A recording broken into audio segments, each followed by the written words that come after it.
I'm Pete Wright. And I'm Andy Nelson. Welcome to The Next Reel. When the movie ends, our conversation begins. Once is over. Hanky-panky? It won't be for hanky-panky. When's the last time you heard hanky-panky in a movie? It couldn't be often enough. I'm telling you. It would probably have been Madonna singing her hanky-panky song in Dick Tracy. Yeah. From Dick Tracy to this, and then never again. And never again. Yeah. Hi, how are you? We're on a new series. It's my series. It's my series all alone. Mine. You picked this. We were talking about John Carney's. This is the John Carney's Streetwise Musicals series. And we were talking about Once, Begin Again, and Sing Street. Yeah. Why this series? What's your draw to Carney and these musicals of his? I'm fascinated by movies that treat music as the actual drama, right? Music making as the actual drama. You know, we did the movies of Stars is Born. Stars is Born. It's not a decoration in these movies, but it's the thing itself. And I think John Carney's first three movies, I'll say first three because I haven't seen Fiona and Son. Flora. Flora, right. Flora. Well, Fiona was Flora's friend. Her sister she doesn't like to talk about. Yeah, she's hardly in the movie. You won't even recognize her. Anyway, John Carney's his first three movies that we are going to be talking about, I think he really celebrates the act of watching people create together and finds that inherently compelling. And I like the ride that I get to take with him. It's this, you know, in this movie in particular, the incredible standout scene for me is the hesitant first attempt at making music together. And we'll talk about that. I think this movie really capitalizes on that in an intimate and beautiful way. And it's also low budget, you know, a lot of handheld. It's this, you know, putting musicians on stages or on screen as actors in some cases for the first time, and getting to then see him refine his conceit, refine this concept and skill over the course of the following two movies, I think will be really fun. Yeah, and I agree, and I'm looking forward to the discussion and just the idea of this as a musical, right? Like this type of story fitting into the musical genre, because it's a little different in that it's actually people just performing music as opposed to we're just going to be singing all the time. And sometimes it's a song in front of people. Sometimes we're just singing our emotions and everything. And there's a lot of that you can still read in this, the way that songs play into what they're actually, you know, what they're actually feeling and saying, but how in so many ways it's a story of buskers and, you know, wanting to actually turn into a musical career. So I think that's what's interesting about it. So yeah, I'm looking forward to the series and what John Carney brings to it. So with that, you had seen all of these, right? I had seen these three films, yes. Okay. And you like them generally, right? I don't have to be like, I'm not holding out for a surprise. No, I generally like them. Okay. We'll talk about it each as we go. Like, I think, I don't think I saw any of these in the theater. So that's an interesting element to it that I think will be, we can include as part of the conversation as we go. Yeah, sure. Where would you like to start? Well, I was going to say, where do you want to start? I have ideas. Should we start with our initial thoughts? Yeah, let's do that. I think maybe we've already had them. The initial thoughts are, I think this movie is slower than I remembered in terms of its actual story. And that is okay with me. I remember much more. My memory of it is, there's much more sort of narrative in it than there is. It's a very simple story. And I think for the simple story that it is, its hour 26-minute runtime is kind of perfect. I like these characters very much. Part of the reason I like them is because they look a little bit uncomfortable on camera. And I like the fact that I get to watch them gain confidence along with them. That's sort of the headcanon I'm playing with, to the point where we get to see their studio experience and that level of sort of excitement and long nights and all of that. I feel like I'm right there with them. It is partly that, jiggly monkey shaky cam that we get with the handheld. It invites me into the scene. I think this movie captures that level of intimacy and brings me right along in a great way. I really feel very much the same as you do when I revisited this.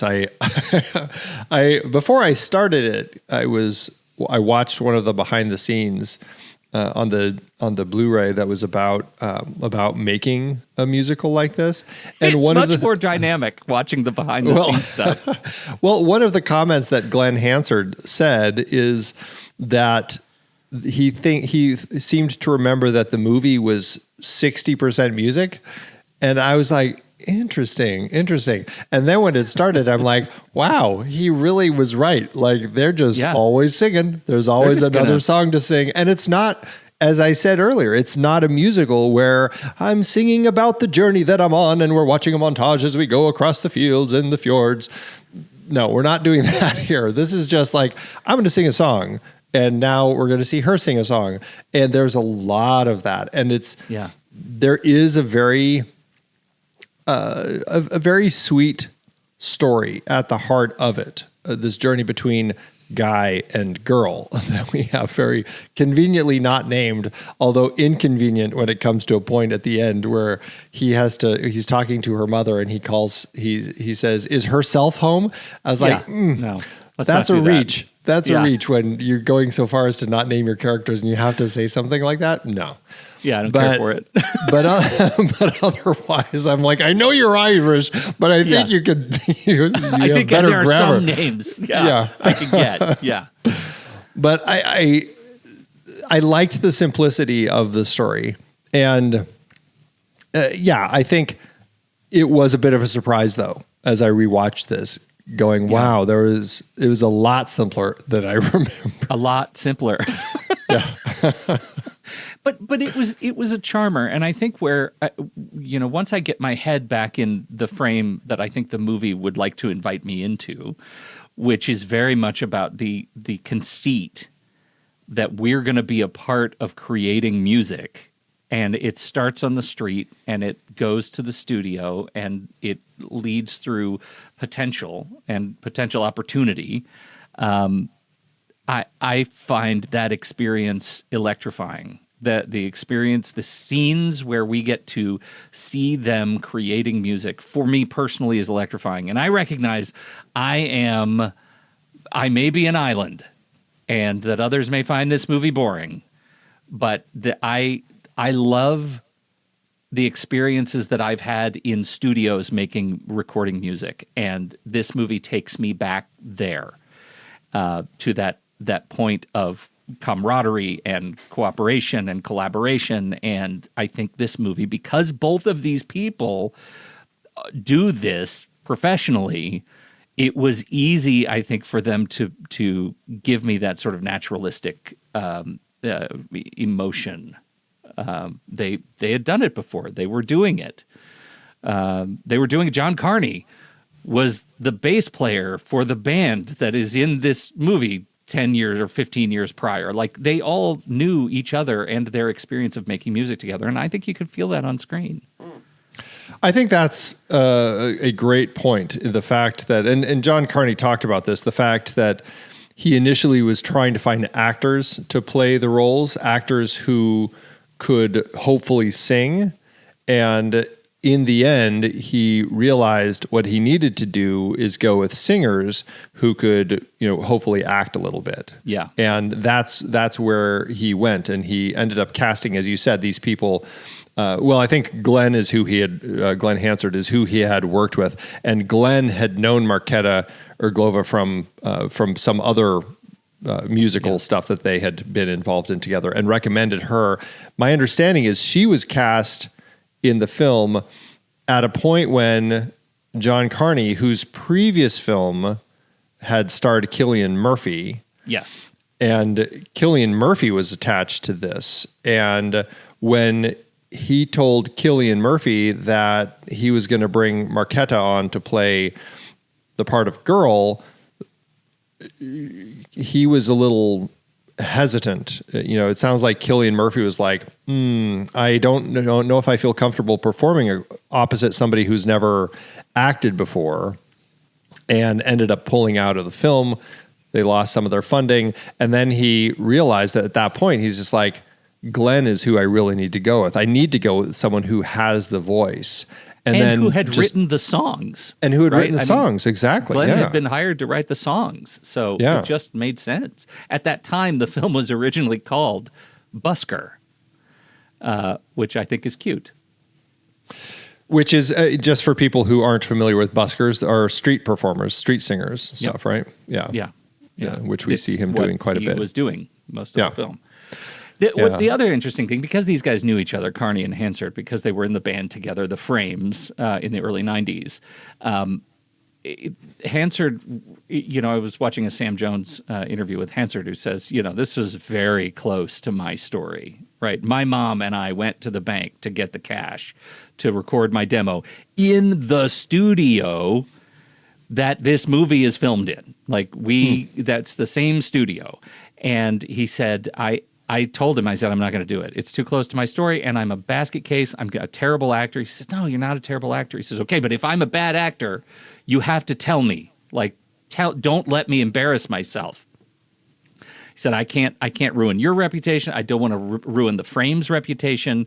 And so you have to tell me. And I think it worked out really, really well. I think Glen Hansard is a fine actor here. He's also a fine actor in The Commitments, which is stunningly a movie we haven't talked about on this show. And he plays, one of the musicians in the band, and he's great. He has not done very much stuff because he's primarily a musician. Yeah. But he's just damn delightful as this singer-songwriter busker character. I think he really plays it. Interestingly, the girl storyline does not come from his life. That comes from Carney's life. He had the experience with someone that was married and had a child and all of those things, and will they, won't they, their way to the end of scene.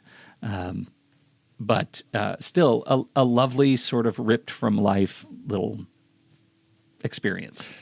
Yeah, and I think really, that's what you need in a story like this, right? Yeah. You just need something simple so that you can give these non-actors, but musicians, time to perform their music, and enough to provide some emotion in the part, but not too much emotion. And that's something that, at one point, Glen actually said that John told him, he's like, you're putting a little too much into it. It needs to be less than that. And that helps when it's such a subtle amount of acting that people need to do. It just gives them the chance to kind of just be themselves. And I think because they had kind of lived in this world so much, I think it came very naturally for them. And it wasn't overwritten. It goes at just the right level to give us what we need out of it. I think there are those who might argue it's underwritten. For me, it feels just about right. I want to talk about that central scene for me, which is the scene in the Billy's music shop. Central scene, which is actually like 10 minutes into the movie. Yeah. So it's really like our, it that's our, it peaks and then early. It's a slow decline. Yeah. This sequence for me is one that captures the experience of singing with someone for the first time as authentically as I have ever seen it on screen. The way Hansard talks about it, he says, we're just reliving in that scene exactly the sequence that happened when I introduced Marketa to this song. We were obviously not filming at that point, but it was so easy to jump back to that moment because you just remember as a musician what it feels like, how electric it is the first time you introduce a song to somebody and they're able to read ahead enough to sing with you and make it sound so alive and discovered. And for me, that was an incredibly powerful, quiet little scene of discovery that it's why I wanted to talk about this movie. Was that scene in the music shop? What'd you think of that? Well, I mean, I love it. It's a great scene. I have a question though, and I guess this goes to my not understanding all of this completely, but that song, both Hansard and Irglova ended up winning a lot of awards for that song. So my understanding was that she co-wrote it with him. Did she not? I think it goes back to he had written pretty much what he had written in the music shop, and she came in and added all of her stuff, and that gets a co-writer credit.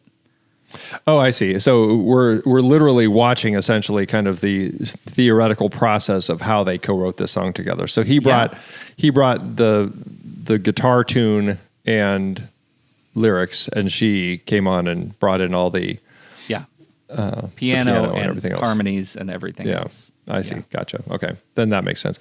I love it. It's such I rewatched that scene twice because I just think it plays so well. It's such a perfect song for the way that these two are falling in love, falling for each other in a way that's never going to be requited. Like it plays so perfectly.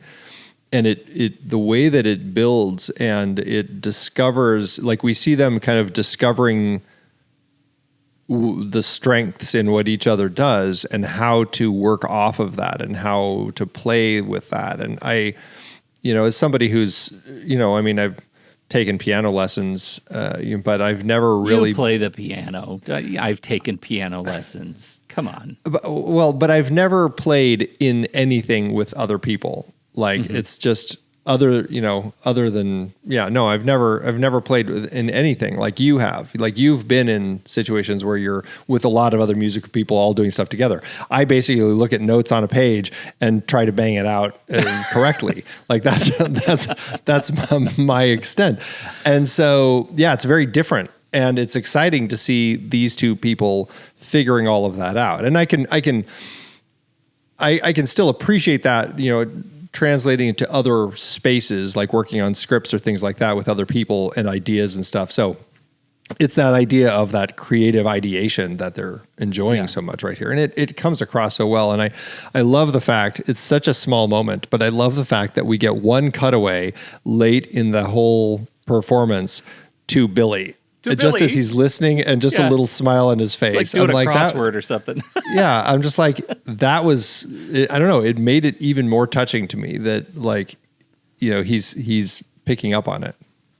The music store is Walton's Music Shop in Dublin. And this one just little note I find really amusing. Apparently the shop owner, first of all, he banned people ever from playing Falling Slowly on the piano in his store. He's like, I'm so damn sick of that song. But also, he sold that piano 4 times because it was the piano that was sitting right there where they filmed it. People would come in, they're like, oh, that's the piano I want. He would sell it and then order the same piano to replace it. And people would come in and be like, well, that's the piano. I want that piano. And he would sell it. They just kept coming in. That I find particularly subversive on, I'll say Billy's part. I don't think it was actually Billy, but if they had just watched the movie, they would realize that it's now in her apartment. Right. Well, that wasn't the same piano. Well, it wasn't. She was playing on a grand, on a baby grand. Oh, I thought the baby. I guess I didn't remember it being a baby grand. For some reason, I thought it was the stand-up piano, and the baby grand was in that secret room in the studio. But maybe you're right. Maybe there were multiple grands in there, but there was no way they would have been able to shoot over her because they have some angles. That's true. Yeah, you're right. They're shooting through the piano. I was so taken by the music, I wasn't looking at the piano. As you should have been. I'm the one who should be scolded here. Clearly, I wasn't invested enough in the moment. No, clearly you were, because you knew all of that. Okay. The relationship that these two have, I think, is the other piece that is really pretty special. First of all, let's just say out loud, she was 17 when she was introduced to Carney. I thought about that a lot as I was watching this. I'm like, wait a minute. So she was 15 when she got pregnant and married? Yeah. Or 14 because she had the baby when she was 15. There were some questions. Let's just say I had questions about I don't what think was she going was on here. playing 17. She was playing slightly older. Do you think they set her age in the film as 17? No, but I definitely noticed she looked really young. Yes. As I looked at her, I'm like, she is a young woman here. Yeah. Yeah. Yeah. So very young mother, clearly. Very young mother. But I was really moved by just how capable she is as an actor in this thing. I believed her. Did it feel like a kind of an early first performance? Yeah. But was I sold on who she was? Yeah. Yeah. I think that we're probably in the same camp with that. I think that there's an innocence to how she plays her character. And I think also it helps that she's just a very straightforward and direct character in general. Mm-hmm. I think that ended up helping the performance because, when she's just irritated with him, she's just like, F that, I got to go. And she's just out the door. She's just moves on and doesn't linger in anything emotional ever, which I think works quite well. And so, I think at some point he had, I think Carney had recognized that by ending up casting this person who is from the Czech Republic to play the part, it brought something that I think he said, he would never have gotten if he had just cast somebody from Ireland. It creates this sense of another space, in the story, and suddenly she feels kind of like she's separated anyway. And he thought it ends up playing well that she actually isn't a local. Yeah. Yeah, I think so too. I think that's kind of a major part of our of the breakup in the narrative. Thank God we go to, as you say, another place. Thank God we meet the yahoos that come in to learn how to speak English from a soap opera on TV. Thank God we have some of that texture because the movie demands some more texture than we have from just the two of them. Yeah. Yeah. It plays nicely. And I think also it gives you these moments that I don't think they don't translate any of the Czech. We don't get subtitles of the Czech for any of it. It's just, it is what it is. If you understand Czech, I guess then you get the benefit. But there's a moment when they've taken his dad's motorcycle out for a ride and they're out on a hill and he's kind of doing some how do you say this in Czech? How do you say ocean? How do you say, do you love him in Czech? And when he asked that, do you love him? Her response apparently in unsubtitled Czech is no, I love you. Mm-hmm. But he doesn't know Czech. And so he's just he just assumes no. And so he's just oh, okay. Without realizing that. And I think that is so clever. But it's also interesting, and I don't know, maybe I'm a little pissed at Carney for not giving us a little clue because we don't get to know what it means either. I only figured it out because I was reading about it online. But I'm oh, okay, that's a nice little note that we have in there that she gives him a clue without actually having to reveal anything. Okay, but stay with me here because I think you're dancing on one of the great discomforts of the movie that we just mentioned, the fact that she was 17 and he was 37. Yeah. If we knew that she was saying, I love you, it changes the entire texture of their relationship. If he knows that she's saying, I love you, right? Then it becomes Lolita. Well, Don't you think? I don't weird. think it's difficult to go that far because, I mean, geez, she's a mother already. You know, she has a baby at home. She has a That's a good toddler point. It's not like, at home. what are you protecting her from? Yeah. So she's not still in middle school or something like that. Yeah. Right. But at the same time, yeah, I mean, when you know their ages, the whole thing is a lot grosser. But I think you're right. I don't think we have the movie play the way it does if he knows what she said. Like, I don't think there. Yeah. I think that it's harder for him to probably seriously ask her to be part of the band and all of that, like, because he probably would just want to be with her, and it's just it recontextualizes so much of the story, and so I think it really needs to not be something that is verbalized. Yeah. It is interesting, like because we do know their ages and because we do know that they were working together outside of the film as music. They were performing together, they were writing together, they were partners, and they continued to do so. And I think that, you know, what an interesting exploration. My understanding from the Sam Jones video, and they did not talk about this at great detail, is that at some point later, the two of them were in a relationship. Yeah. That apparently ended. Right. That, yeah, they did date for a short period after this film, but by 2009, so just a couple years later, he had said they're no longer a couple, and you know, I think it just, you know, he had said it was a very necessary part of our friendship, but I think we both concluded that wasn't what we really wanted to do. So we're not together now. We're just really good friends. So, yeah. And then I think she's now married somebody in Iceland, and I think she's living in Iceland, a citizen of both the Czech Republic and Iceland now. So, well, their contributions to the soundtrack are fantastic. If you're into this sort of singer-songwriter vibe, it is great. Carney wrote the score, and this just feels totally like froze. a collaboration of musicians.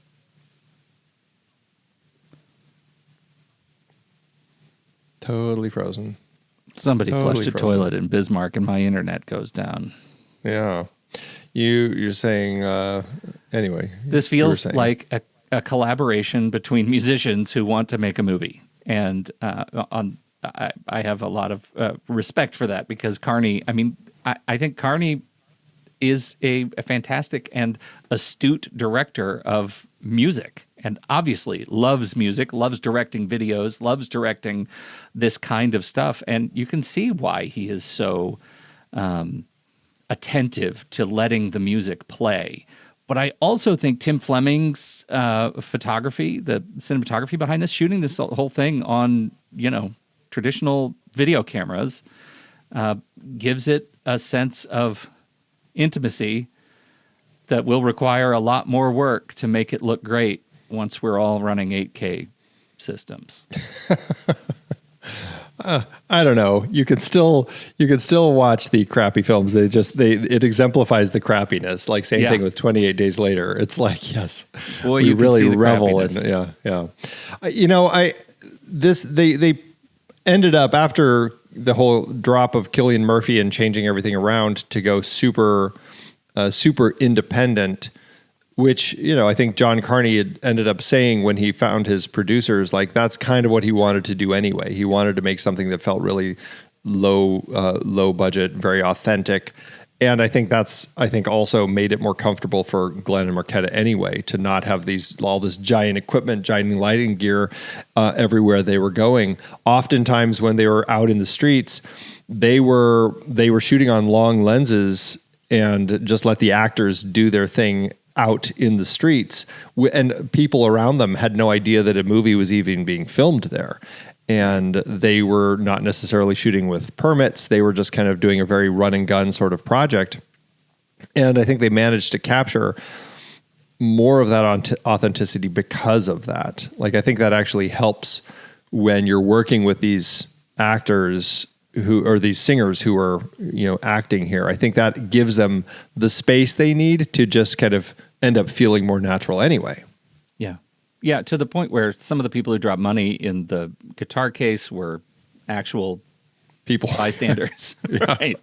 That scene, the scene in the store, was one of those scenes that was just shot in one take to capture it and get it done. And they had permission from the store owner for the take, and then get the hell out.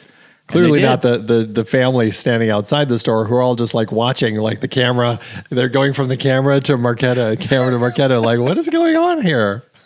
Those little girls. Yeah, that's one of the perils of shooting unpermitted. You can't close the street. No, exactly.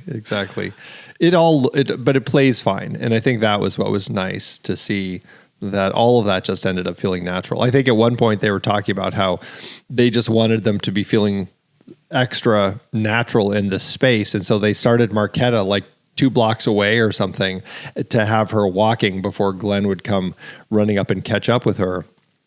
And they called her on her cell phone, and just like action. And so she just started, and she's just walking around selling flowers. I'm like, it's clever to kind of give that sense of space to your actors. I liked that quite a bit.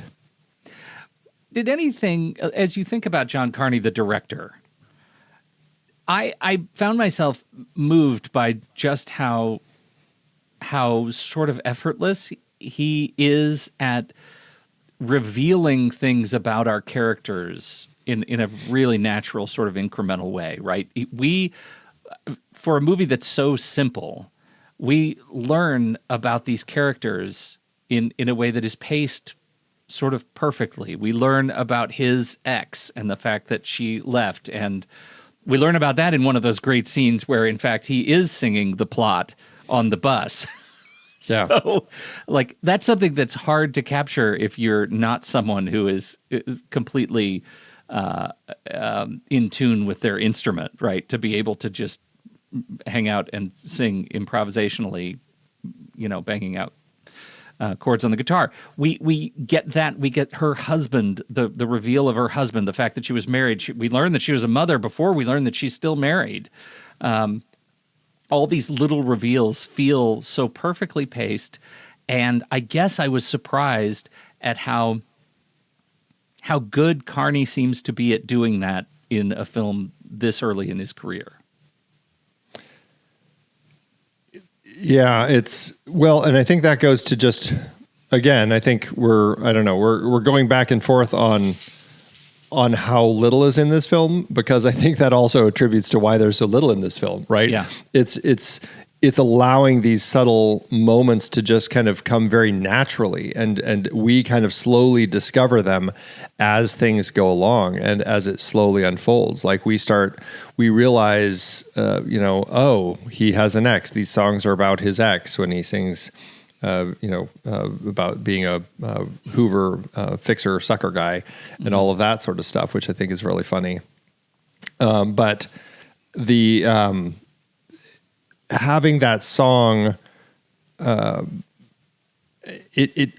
don't know, the way that he chooses to reveal information to her in that moment by song instead of just kind of having a conversation about it, I think also gives us so much about his character. And that's what I found interesting with Carney, is the way that he chose to reveal the character information in such careful ways. Like, I am not somebody who's good at talking about my emotions, but I can sing a little bit about it and why I'm pissed at her and blah, blah, blah.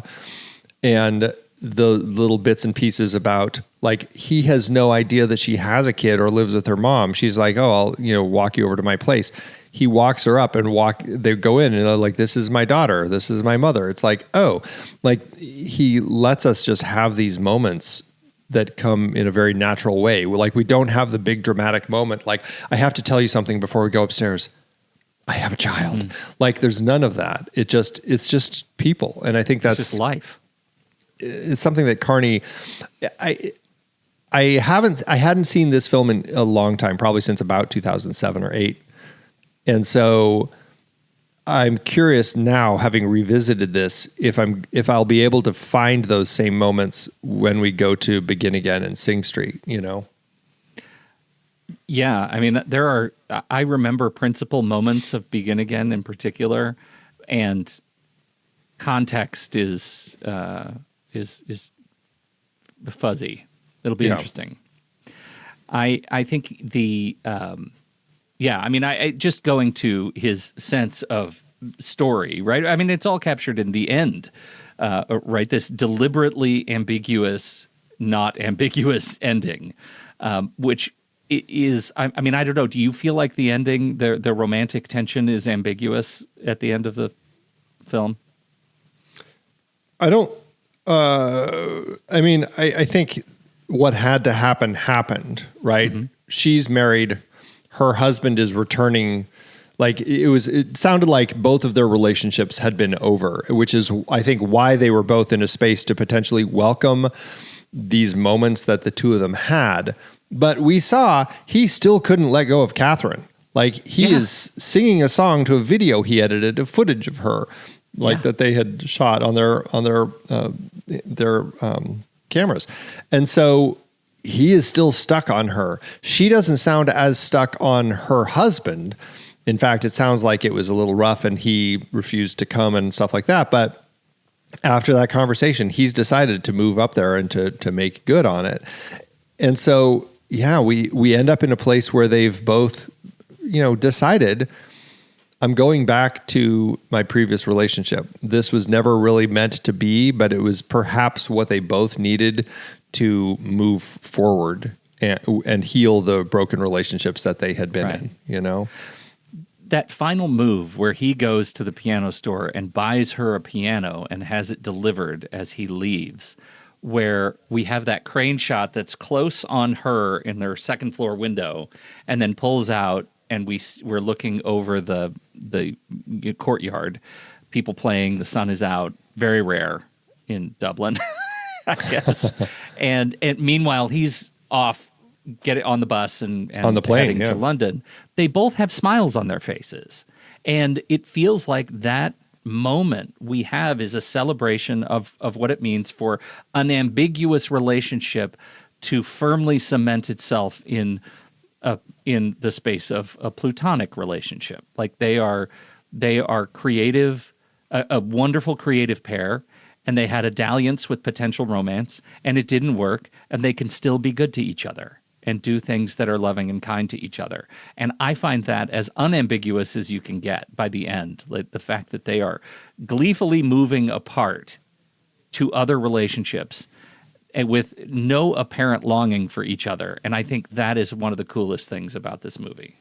Well, I think it all boils down to one key moment, and it's the hanky-panky moment where after this hugely successful time in the studio recording a bunch of songs, the engineer ended up falling in love with their music and put in a lot of extra time to make them sound great and everything. And they're leaving, and the two of them, he's like, "Hey, do you want to come back to my place, for a drink or something?" And she's just like, "No, it's just going to turn into hanky-panky. We both know it. We're both smart adults." And it's like, it doesn't have to be hanky-panky. She's like, "Come on." It's very cute. And then, but she agrees finally. She's like, "Okay, I'll come over later." Right? And then she never does. We see him waiting at the end of the day. She has never come. And I think if there's any ambiguousness, it's just in that day of him waiting, thinking that she really intends to come. And then at the end of the day, realizing she never intended to come. She was just, getting out of that situation, I guess. Or maybe she did kind of intend to come, but then decided, no, I can't do this. Like, I'm not exactly sure if we know if she was lying or if she thought she would and changed her mind, Yeah, right. And how did you read it?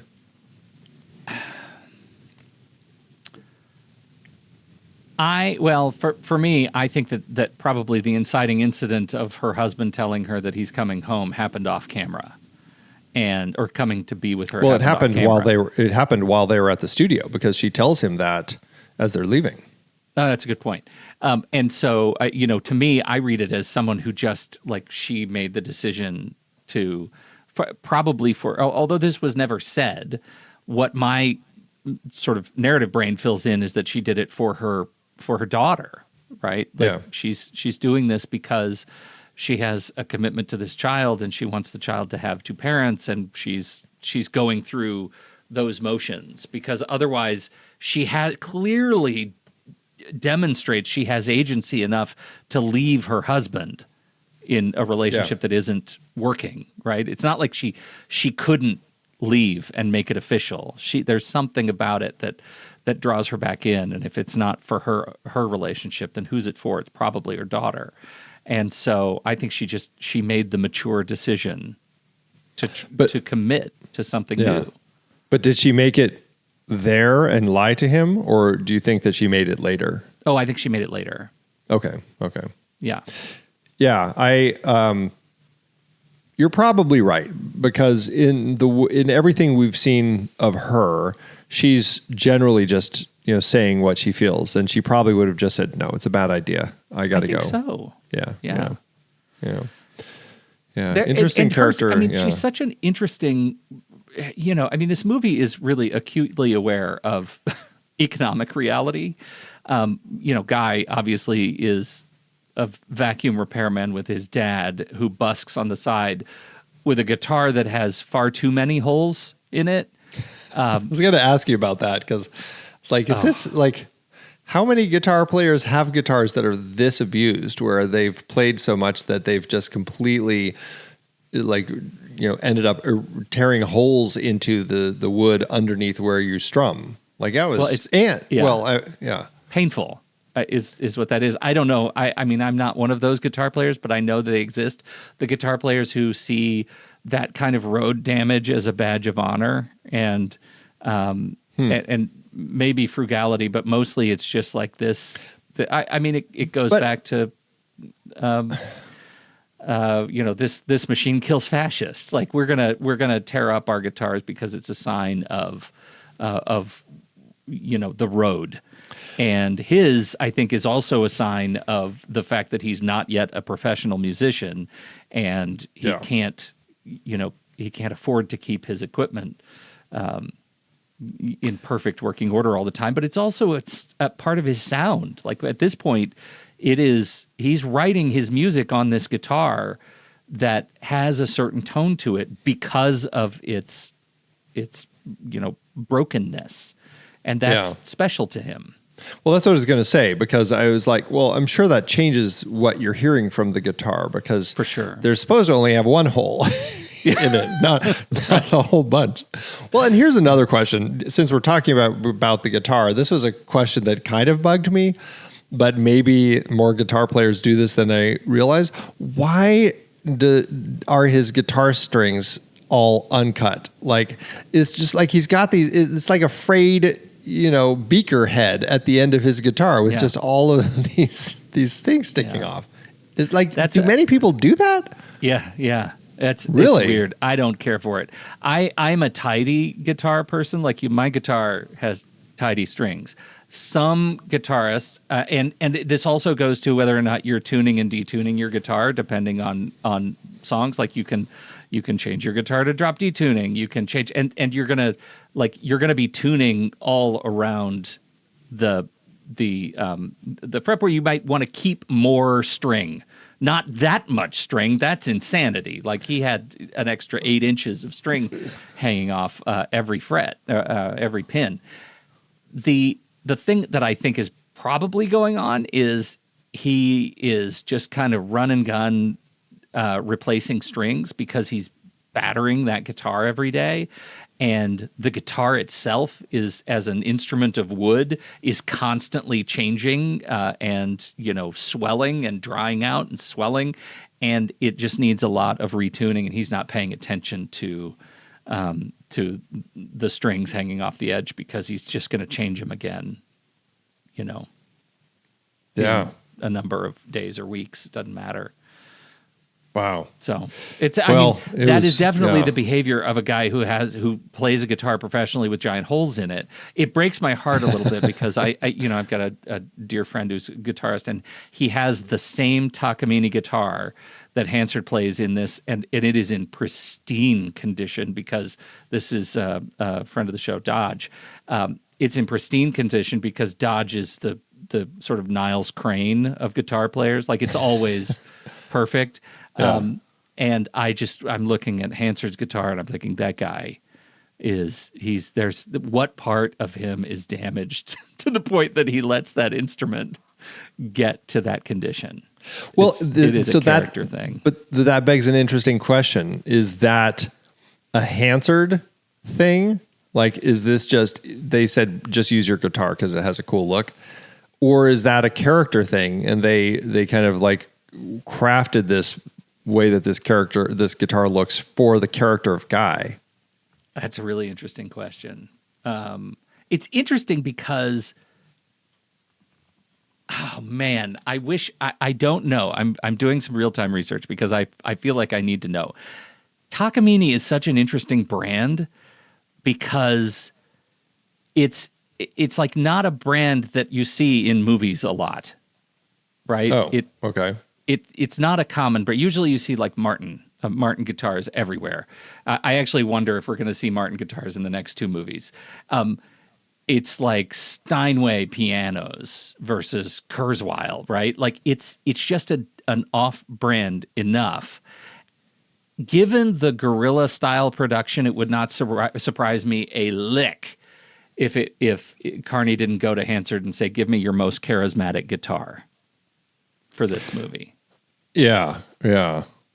Well, hey, I found this on his Wikipedia page. In September 2011, he played at Pearl Jam's 20th anniversary festival, PJ20, at the Alpine Valley Theater outside of East Troy, Wisconsin. Hansard played several guitars, including a very recognizable battered Takamine NP15 acoustic guitar, even sporting a large hole, which he calls the horse.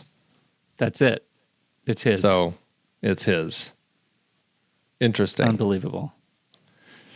Wow. Okay. Well, he really enjoys playing with that, I guess. Yeah. That's funny. I just as a sidebar, I did the Prince tour twice at Paisley Park, and Prince is widely known to have manufactured custom guitars all over the place.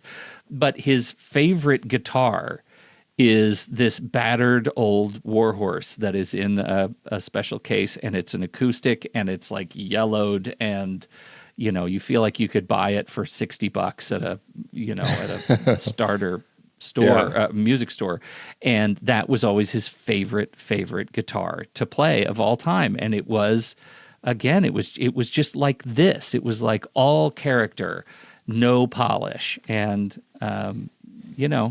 I reckon a lot of musicians have a particular favorite starting instrument that gives them a lot of joy. I'll bet this is Hansard's. Yeah. Do you think Marketa's was the little the tiny piano. keyboard at the toy piano that she's playing? Yeah, that was great. Oh, so funny. That was really, really fun. I also loved Anton, the engineer. Yeah. That the fact that he, that is also my experience with engineers, like production engineers, is when they really like something, they say, "Oh, it's good." Yeah. They're just very low key, and that was about the level of enthusiasm you'd get. Although I wrote down in my notes, I'm like, I feel like this is kind of a trope. Like, if anything in this movie is the tropiest, it's an engineer when musicians come in, and the engineer, I mean, he even says, "Oh, I've got to do this thing with these this crazy crowd," or whatever he says, these oddballs. And then as he's reading his magazine, he kicks his feet up, and then as they start singing, he kind of looks and listens.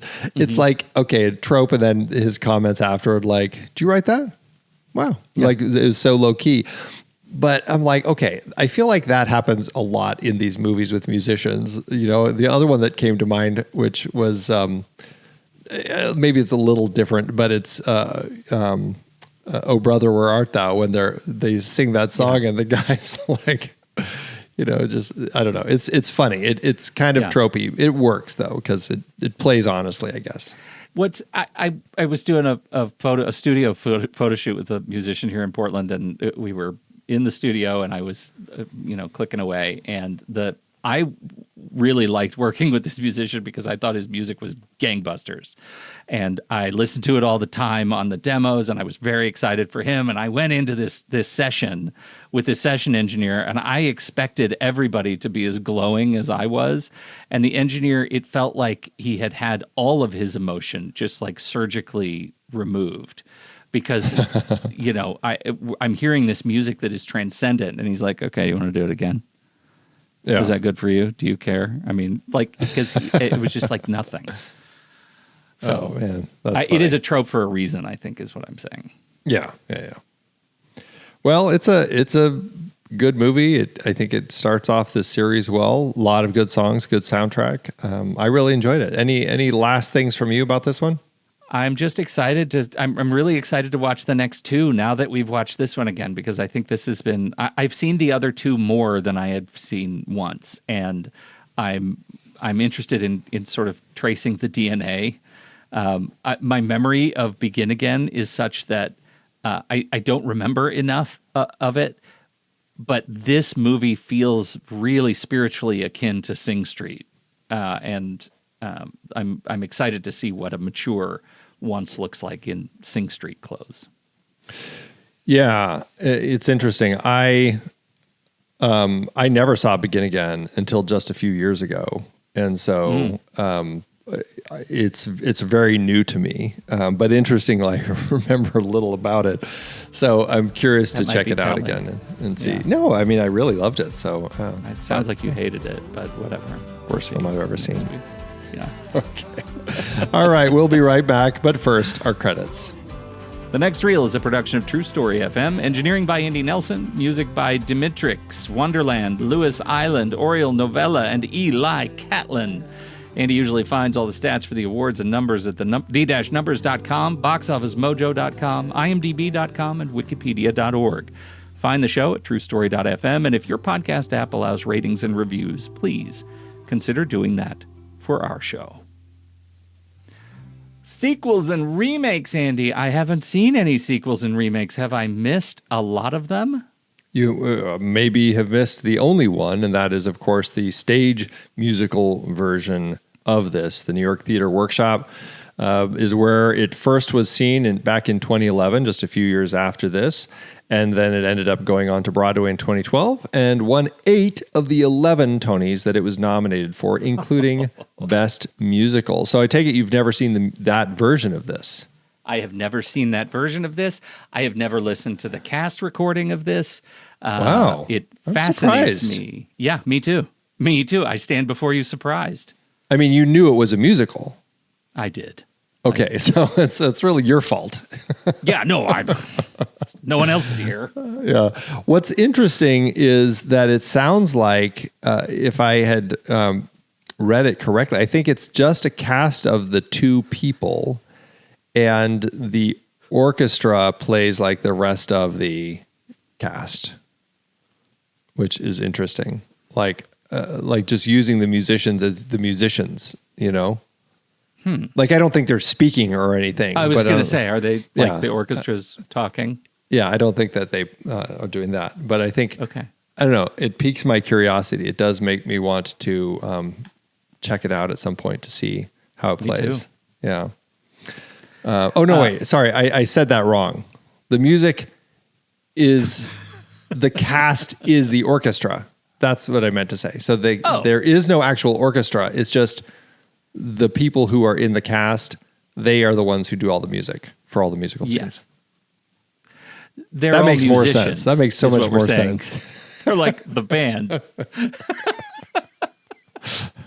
I'm just going to stop talking. It's kind of like the movie where all the actors are also musicians. Funny how that all works. Yeah. This is amazing. It's all coming clear to me now. All right. How did it do at award season? As good as it did at the Tonys? It actually did really well for itself. 25 wins with 31 other nominations. At the Oscars, you might remember this is one of the sweetest moments at the Oscars. It won Best Original Song for Falling Slowly. Glen and Marketa came out and performed it. It was the year that Jon Stewart was hosting. And after they won, Glen got to speak, and then they started playing the music, and Marketa didn't get to say anything, and they just walked off. And then Jon Stewart, at his next moment, actually came out and said, you know what, we need to give her a chance to say something. And so he brought them out, and she got to actually say something, which was really sweet. And I thought that was a nice gesture. And interestingly, she was the youngest, and I think still is, the youngest person to win an Oscar in a non-acting category.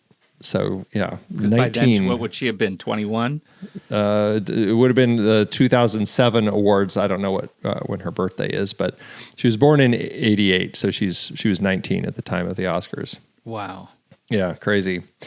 Anyway, over at the British Independent Film Awards, it was nominated for Best Foreign Independent Film, but lost to The Lives of Others. At the Grammys, it was nominated for Best Compilation Soundtrack Album for a Motion Picture, Television, or Other Visual Media, but lost to The Beatles' In Love. And it was nominated for Best Song Written for Motion Picture, Television, or Other Visual Media, Falling Slowly, but lost to Love You I Do from Dreamgirls. At the Irish Film and Television Awards, it was nominated for Best Music in Film, but lost to The Tiger's Tail. At the Dublin Film Critics Circle Awards, it was nominated for Best Irish Film, but lost to Garage. John Carney was nominated for Best Breakthrough Artist, but lost to Saoirse Ronan in Atonement. And at the 2009 Dublin Film Critics Circle Awards, it was nominated for Best Irish Film of the Decade, but lost to a tie between Hunger and Adam and Paul. So, I mean, there were a lot of wins around song, best independent film, things like that. I just wanted to look at like the musical ones and the Irish ones. So that's where I largely focused. Okay. Well, this is where we get into some real excitement for you, which is around the money, because I have a feeling we're starting a whole new, we're turning a leaf. This is the year of the snake, and we're about to go into the year of the horse as we record this. We're going to shed that old skin of not being able to find anything about numbers, and we're going to ride confidently into the new year where Andy gets to research budgets and find answers to budgets. How did this do at the box office? You're very lucky because this was independent, and I wasn't completely sure I'd actually find any numbers for this one. But in fact, I did. For Carney's film, he had spent years developing this with the Irish Film Board. Then it was given a micro budget of 112,000 euros, 3/4 of which was from the Irish Film Board. And that's 160,000 in today's dollars, which is 160,000 US dollars, which is just under 245,000 in today's dollars. After a premiere at the Summer Film School in 2006, the film officially debuted at Sundance 2007, then had a very successful festival run. It opened limited on 2 screens May 16th, 2007, opposite 28 Weeks Later, Georgia Rule, Delta Farce, and The X, before expanding eventually to 150 screens. It would get as high as 12th place at the box office. All in all, the movie did incredibly well, going on to earn $9.4 million domestically and $13.5 million internationally, for a total gross of $35.1 million in today's dollars. That would land the film with an adjusted profit per finished minute of $405,000 and means it earned back 143 times its budget. Great way to start this series. Yeah, not bad. Not bad, Carney. Not too shabby, not too shabby. Hell of a flick. Yeah. Well, I am thrilled to have talked about it. I'm thrilled that you actually appear to like it. And that this entire little spiritual trilogy of Carney's music movies isn't going to be a train wreck because we just have to fight all the time. And I love to revisit these songs. This was just a treat. Yeah, I think I probably heard the soundtrack to this a lot more than watched the film. I think I'd only seen the film once. And so now I'll have to scratch it out off my Blu-ray copy, and I'll have to write twice on the cover. Have you been nursing that joke for the last hour? Just waiting for my shot. Oh, yes. All right. Well, that's it for today's conversation, everybody. Next week, we are looking at Carney's studio follow-up, Begin Again. And we'll be right back for our ratings. Letterboxd, Andy. Letterboxd.com/thenextreel. That's what we're talking about. It's where you can find our HQ page for all the movies that we've talked about on this show. It's where we apply our stars and hearts. Rules are any stars have to come from other movies. Andy never agrees to this rule. What are you going to do? This I really enjoyed. I mean, it's definitely a quieter, simpler film that I remembered, but it still is just so sweet and honest. 4 stars and a heart. That's where I sit with this one. I'm 4 stars and a heart too. And I want to leave a little bit of headroom because even though I think this movie does succeed in all the ways that it needs to succeed on its own, and I do believe that there's some shortcomings in just the raw story. It's story light, but it's also, I think these 3 movies are in conversation with one another, and this is not my favorite part of that conversation. I don't think. Interesting. So I'm curious to see where we move forward because I liked how we started with this. I think that he's off to a good start with these musical films. For sure. All right, well, that averages out to 4 stars and a heart, which you can find on our account at Letterboxd at The Next Reel. You can find me there at Soda Creek Film, and you can find Pete there at Pete Wright. So what did you think about Once? We would love to hear your thoughts. Hop into the Show Talk channel over in our Discord community, where we will be talking about the movie this week. When the movie ends, our conversation begins.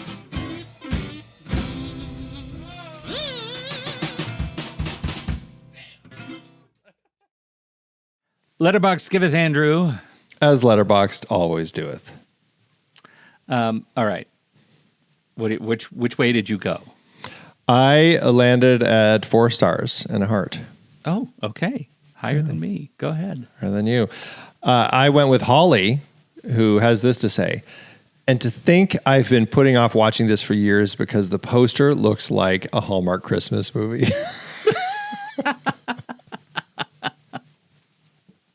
You know what? I'm about to cheat. I just noticed a second one. I'm going to do 2. The first one is a 3 star and a heart from Adam Bolt, who says, I can't believe this is the first movie to be filmed on a Nokia phone. Which I find delightful. But the second is 5 stars and a heart from D. Selwins, who says, imagine meeting a guy and asking him to play a song he's written, and he plays Bloody Falling Slowly. That hits me so hard right in the chest because I've written some songs and none of them are falling slowly. And I worry that I'm the guy who would play one of my own songs if asked. That would be embarrassing. That would be funny. So funny. All right. Thanks, Letterboxd.